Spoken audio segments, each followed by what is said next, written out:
Hello, guten Tag, my scholars and saints. I thought I would make a video actually on time this time. It's Tuesday for me. Happy Thursday to you if you're watching this or listening to it when it comes out.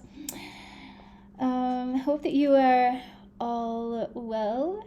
It is 3:20 here. I tried a new thing, which is working out in the morning instead of at night, which I think you're not supposed to do. I don't know. I think when you work out, that's probably better than not working out, but I just try to do everything I could for my goals, my daily routine. That's my ideal in the morning, and I got through most of it, just not really the studying German, because I had to go to the market. And I'm getting a garage in my apartment, which I'm so excited, even though I have to figure out how I'm going to pay for it. No one will be opening and closing the garage below my bedroom at night. So, super excited about that. I hope they sweep it out because it is not clean. Alright, so anyway, I'm going to return to this Byung-Chul Han Vita Contemplativa. We're in a new chapter called From Acting to Being, which I think sounds interesting. Why acting? You know, I would think maybe doing, from doing to being, but this is acting. So I'm wondering what he's going to, bring into this conversation. And if being is our goal, I definitely align with that. In a sense, just sweeping the pendulum back, because we focus a lot on doing. But again, this is acting, so.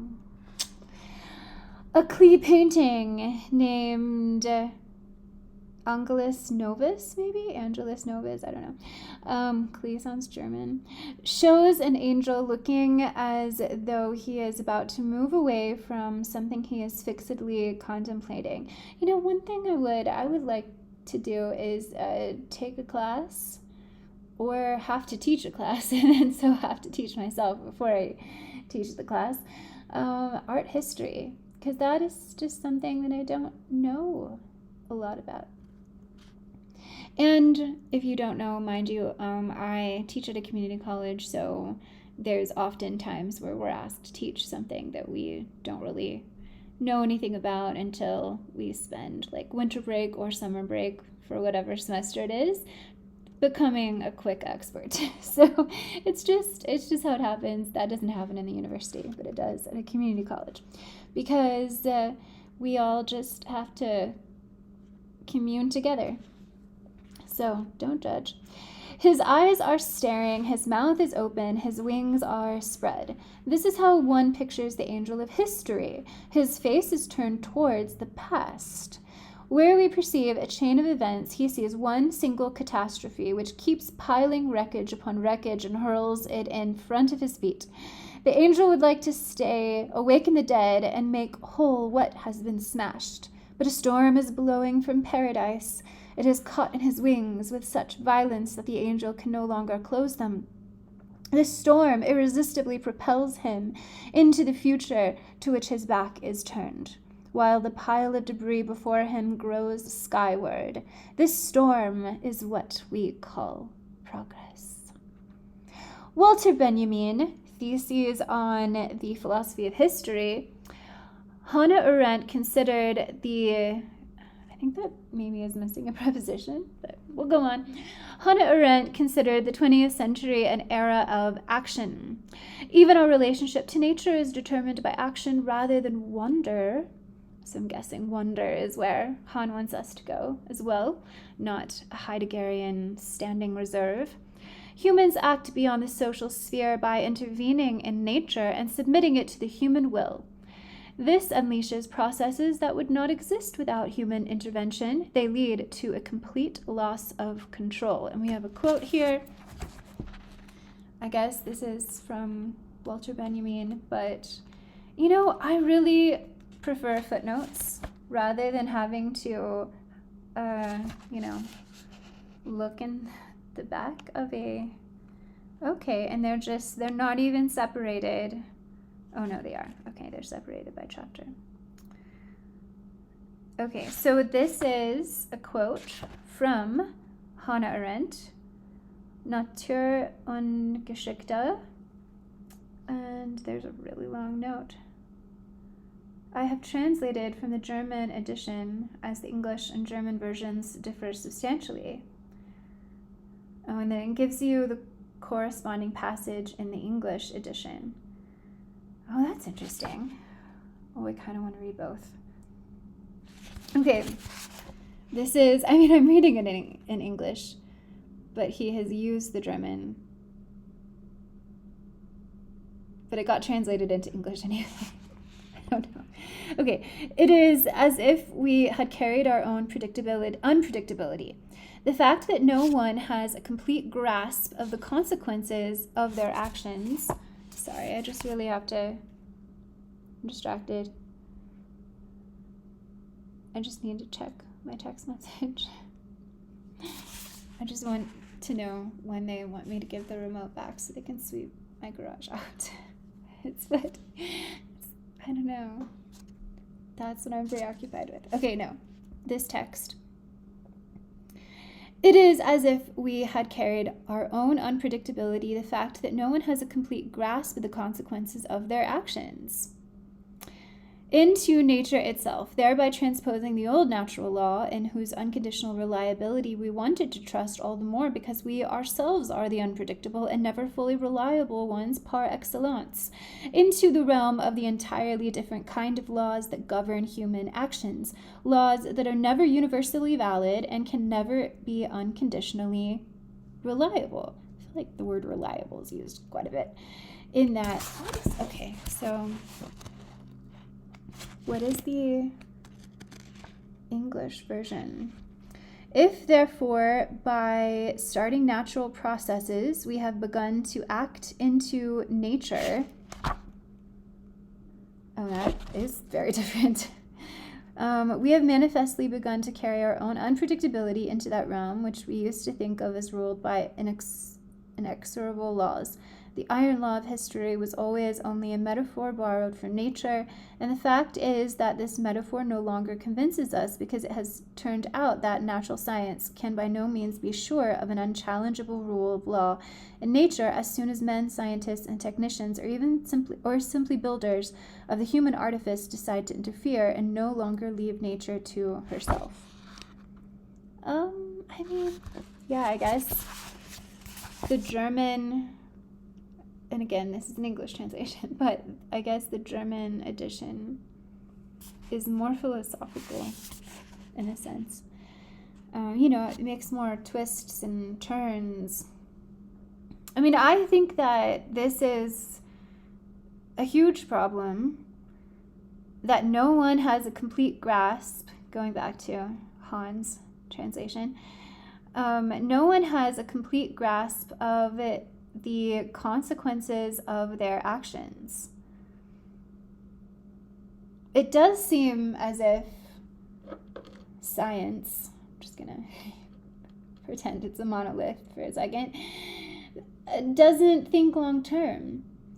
Even with Adam Smith, okay, so an economist, he thought the division of labor would be such a great idea. Granted, he did say that those who would work in the factories would be dull and stupid and need to have entertainment. So I guess he saw the cost, but he was just like, we'll give him a government-funded festival.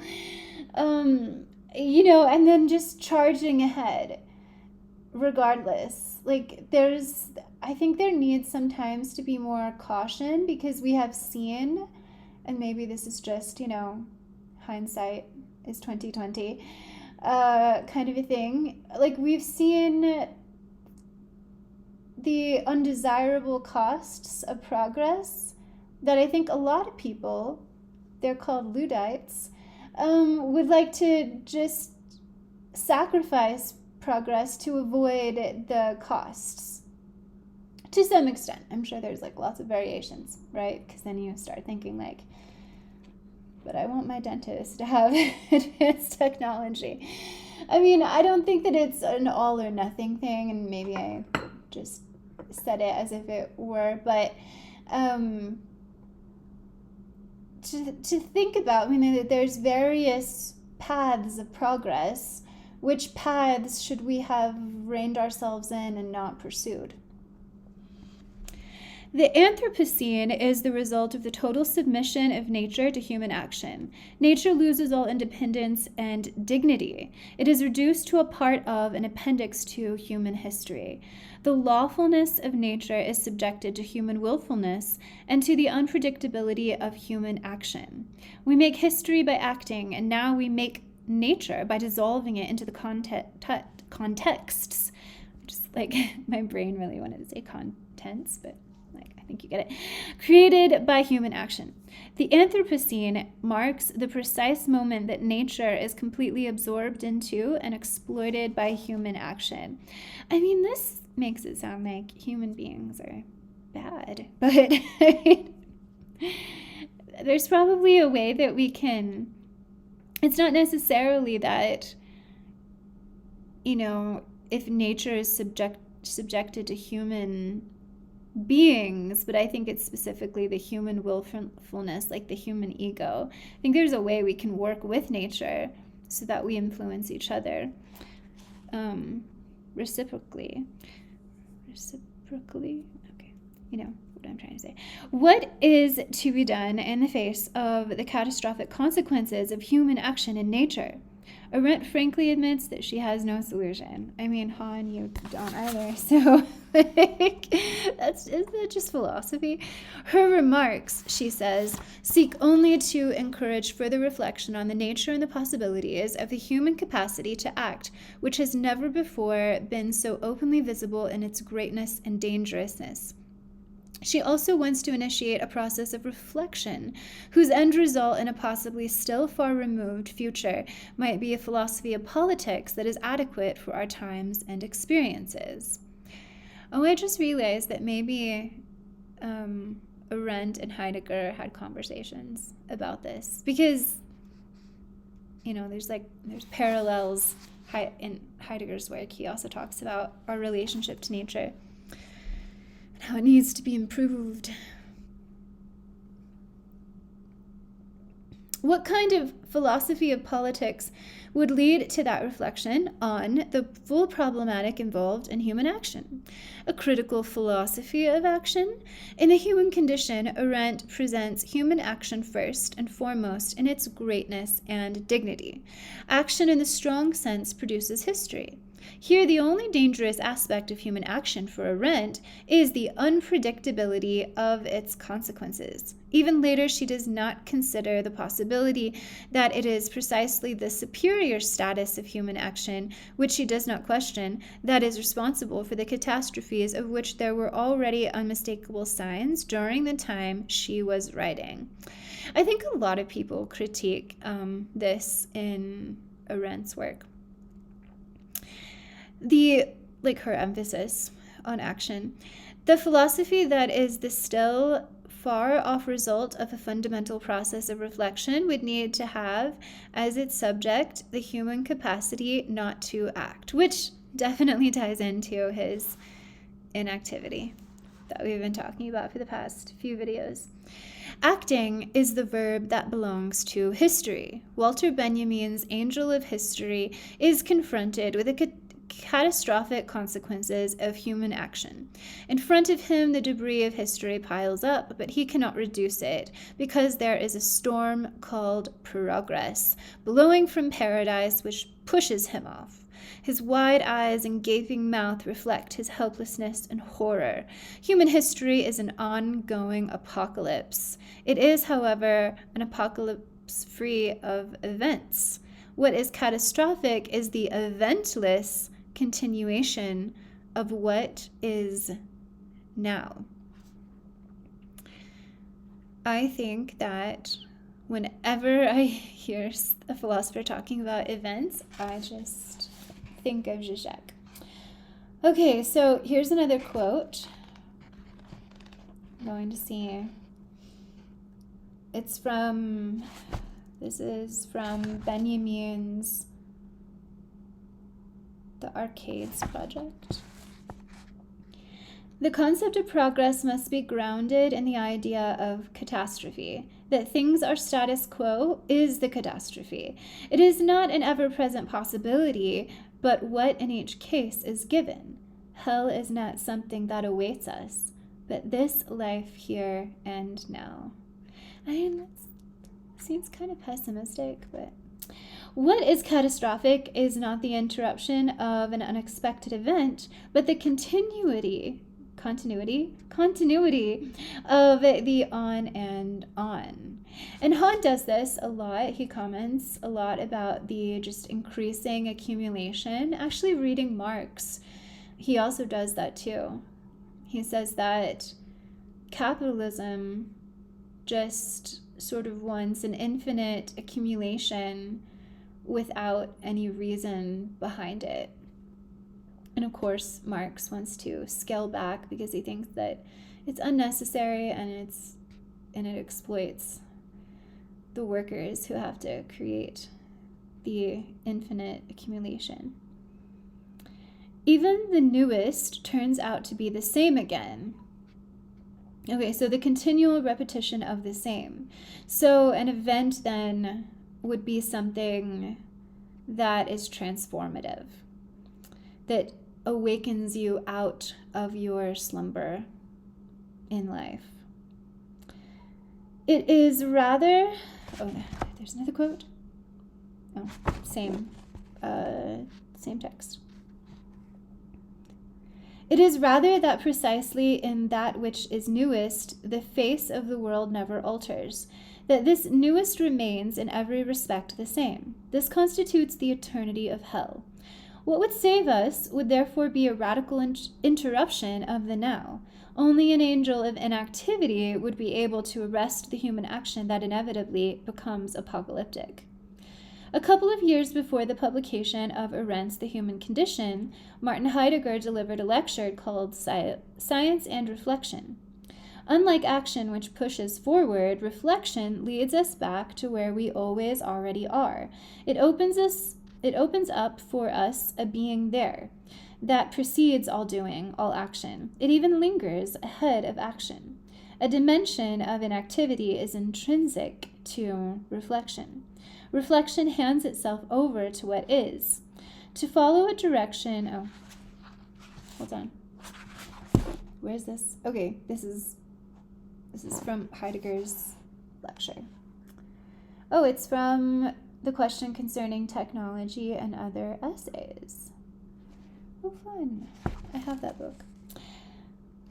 To follow a direction that is the way that something has, of itself, already taken is called in our language sinnen, to sense. It is calm, self-possessed surrender to that which is worthy of questioning. Through reflection, so understood, we actually arrive at the place where, without having experienced it, and without having seen penetratingly into it, we have long been sojourning. In reflection, we gain access to a place from out of which there first opens the space traversed at any given time by all our doing and leaving undone. Reflection is a faculty that does not act. It implies that we stop and pause as an interruption in activity. In one of the black notebooks, Heidegger asks, what if the presentiment of the silent power of idle meditation disappeared? Presentiment is not a deficient form of knowledge. Rather, it discloses being to us. It discloses the there that escapes propositional knowledge. Only by way of presentiment do we have access to that place where a human being always already is.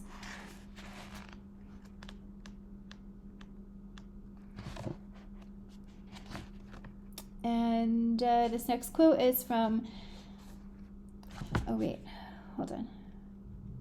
Okay, the question was from Martin Heidegger's Ponderings in the Black Notebooks. And this quote that I'm about to read is from his Contributions to Philosophy of the Event. Presentiment taken in terms of the basic disposition versus the ordinary, calculative understanding of it does not at all concern merely the future, merely what is imminent, but instead traverses and measures up the whole of temporality, the temporal spatial playing field of the there. And I was definitely thinking of Heidegger's What is Thinking here, which I see in the notes. There's a quote from that text coming up.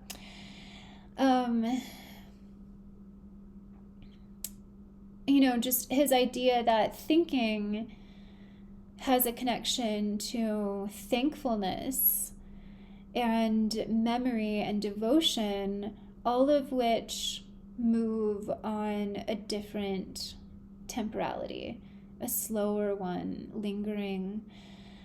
And this is what Hahn, I guess, critiques the lack of.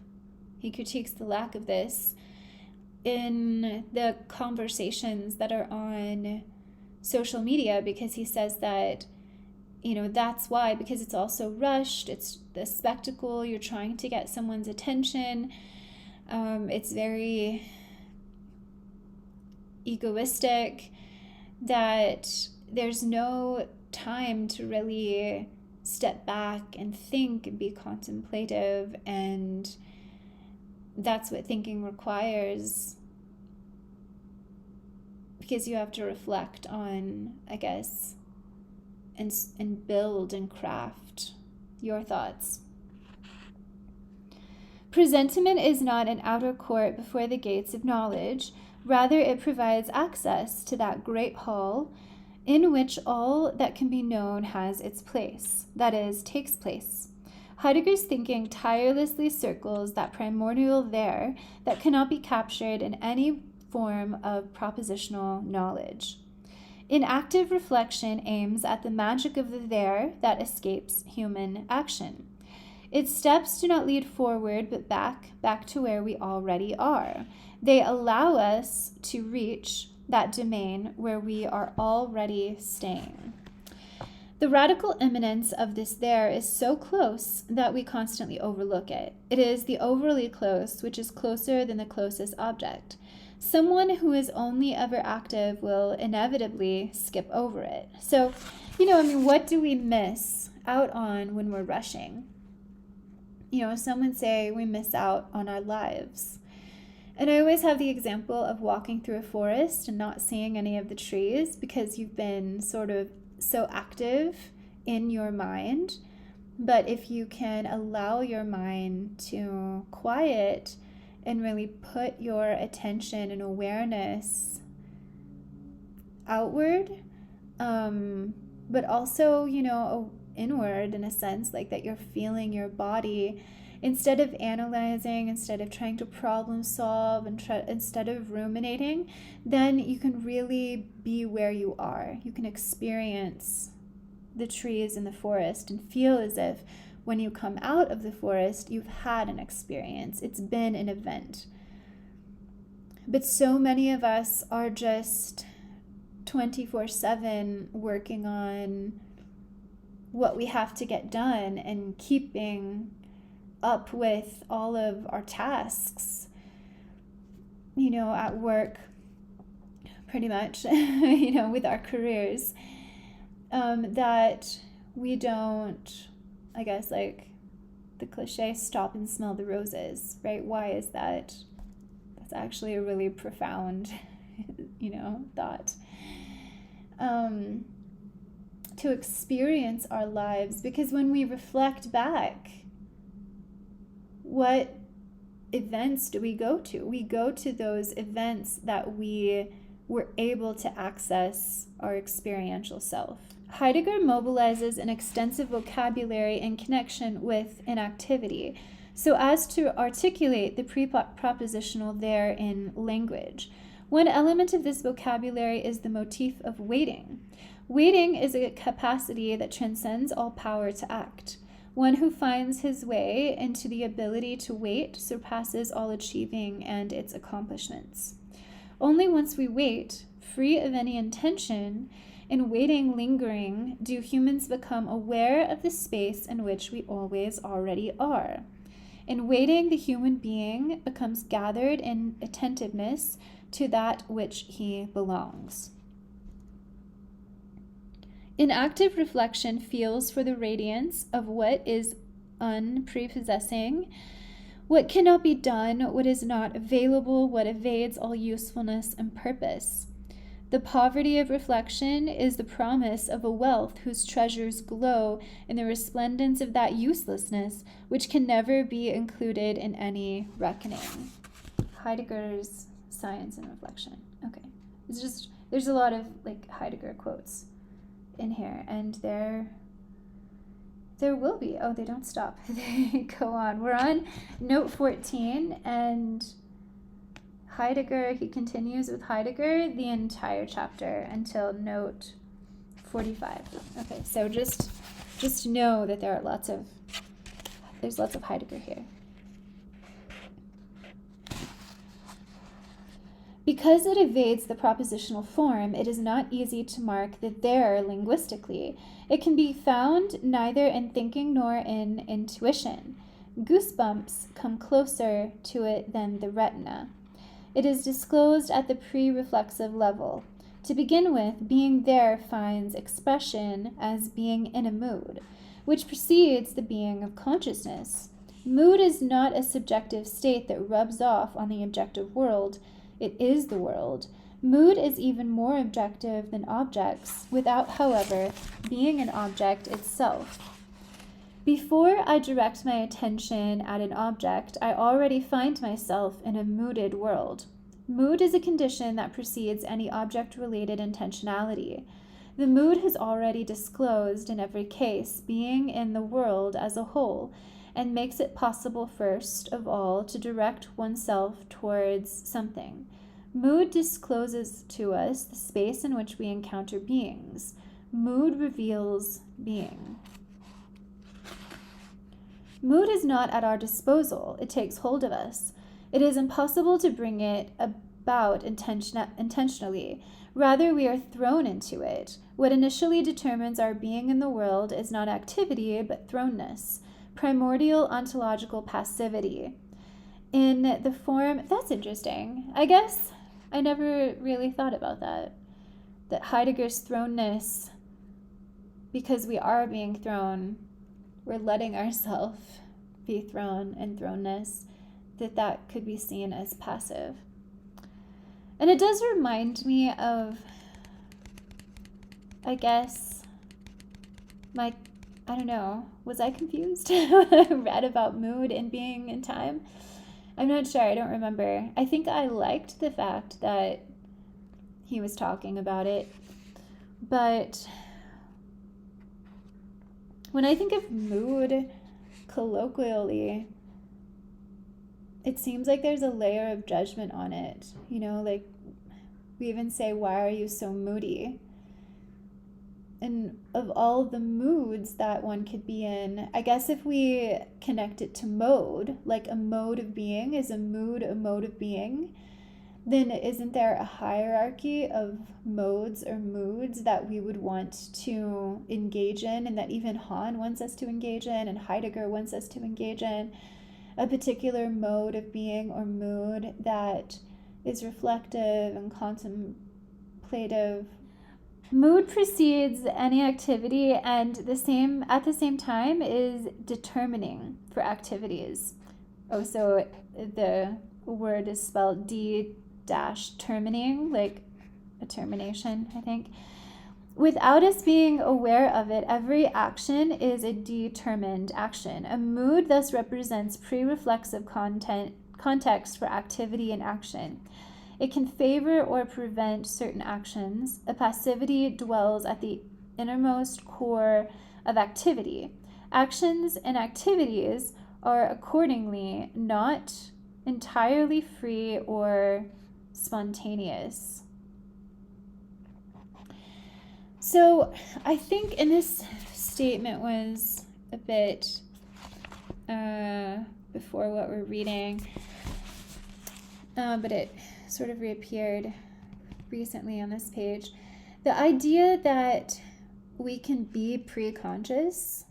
I mean, I don't think that when I'm being sort of passive, walking through a forest so that I see the trees, that I'm not preoccupied in my own ruminations, trying to problem solve and have an active mind.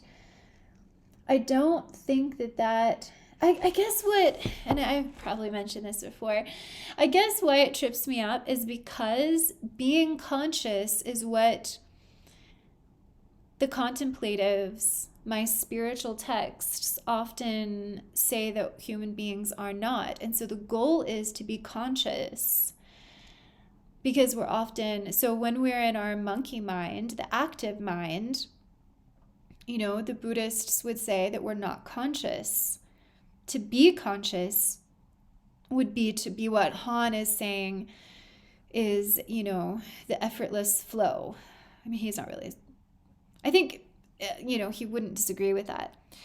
But he is trying to use consciousness as something that equates to activity.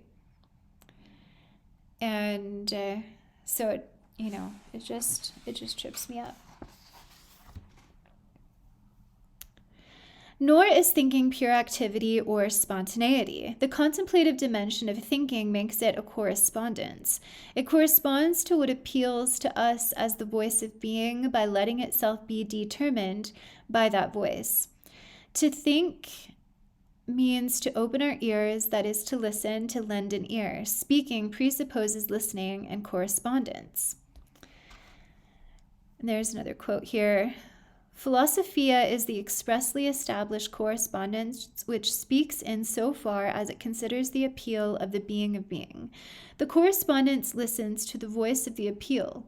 Correspondence is necessary and always attuned, and not just accidentally and occasionally. It is in an attunement, and only on the basis of the attunement disposition does the language of correspondence obtain its precision, its tuning. A mood is nothing undetermined or vague. Rather, it gives what is thought its determination. A mood is a center of gravity that condenses words and concepts into a determined thinking. It gives thinking a determined direction at the pre-reflexive level. I mean, again, why does it have to be pre-reflexive?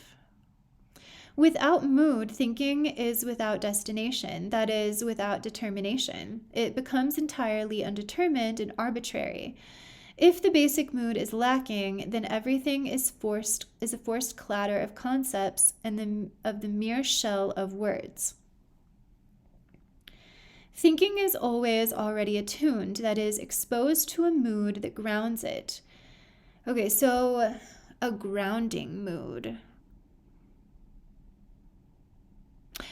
I think actually this makes me think that Heidegger really is using mood to refer to a mode of being.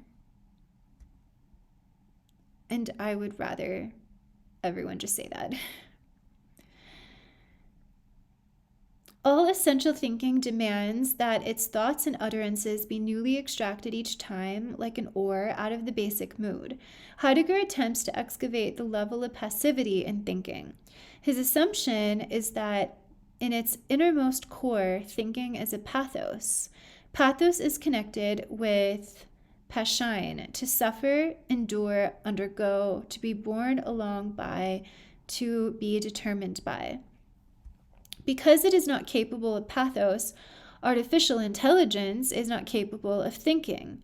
Suffering and enduring are conditions that no machine can realize. Contemplative activity in particular is alien to the machine. It knows only two states, on and off. Simply deactivating the machine does not bring about a contemplative state. All right, well, this makes me think that Han is not going to like AI.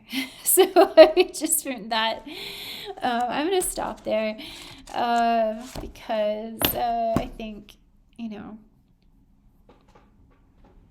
we all have things to do.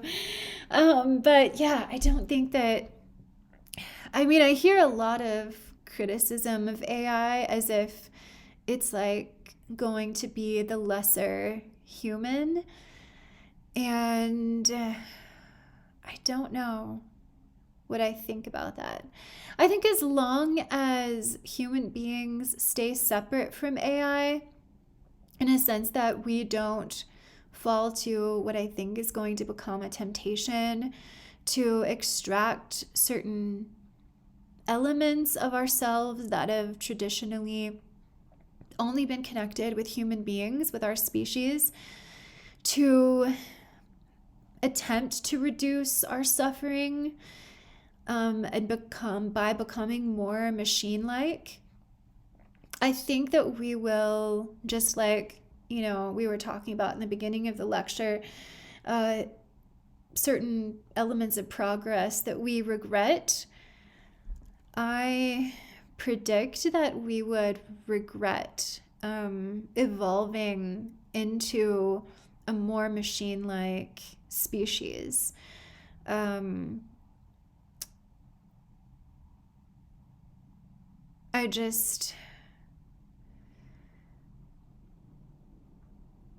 I don't know, what am I trying to say?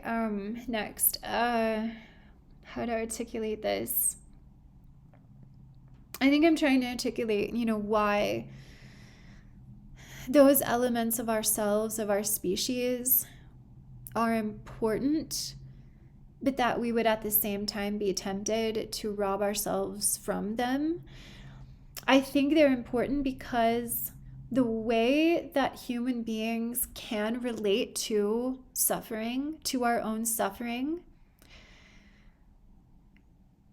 is a vehicle of spiritual enlightenment and growth. Or you don't have to use the word spiritual, like psychic. Or it's not really like just intelligence, but it evolves our soul. It's like such a, I don't know, hopefully you understand like what I'm saying. Like for instance, in Eastern religions, suffering is, in a sense, an impetus to awaken. And I think that we never really, as we get more and more enlightened and awakened and conscious, I'm using that in like my favored sense and a way of using it, as it's the goal, that not everyone is aware that they're working towards. We don't end our experience of suffering completely. We don't take out suffering on a literal level, but we change our relationship to it so that we are no longer negatively affected by it in the same way. And if we kind of go on a fast track to take away the literal suffering and even our sort of negative reaction to it, we don't learn. We don't go through the process of learning. And it's just like when, as children, we refuse to listen to our parents because we want to make our own mistakes. I think that is some innate wisdom that young people have, because they know that it's going to be more effective and maybe even the only way it will be possible to incorporate life and mistakes and learning and growth and success into who we are and our character, is to go through the process ourselves. So parents can never save their children from mistakes. They can only rob them of the essential experiences that every human being requires in order to develop character and feel a sort of accomplishment, because you've gone through something, you've gone through your own life, and everyone deserves to go through their own lives. And I think that's where a lot of millennials were kind of, shall I say, fucked up by growing up with parents. And I know I'm generalizing, but it seems to be is applicable to many of us I'm a millennial, my generation, that our parents felt relatively grounded enough that they felt like they could save us or keep us safe, the whole like helicopter parents, etc. But yeah, it actually doesn't work that way. And that's why I think that us electing and choosing to become some kind of cyborg, we're going to realize, our species is going to realize at some point that we've removed the possibility of further growth on the deepest level. So that's just my thoughts. Didn't think I was going to get into AI, but Han made me do it. So I'll get you all next time. Put in your comments what you think Han's trying to say. Help me summarize what's happening so far, and I'm sure we'll continue this again.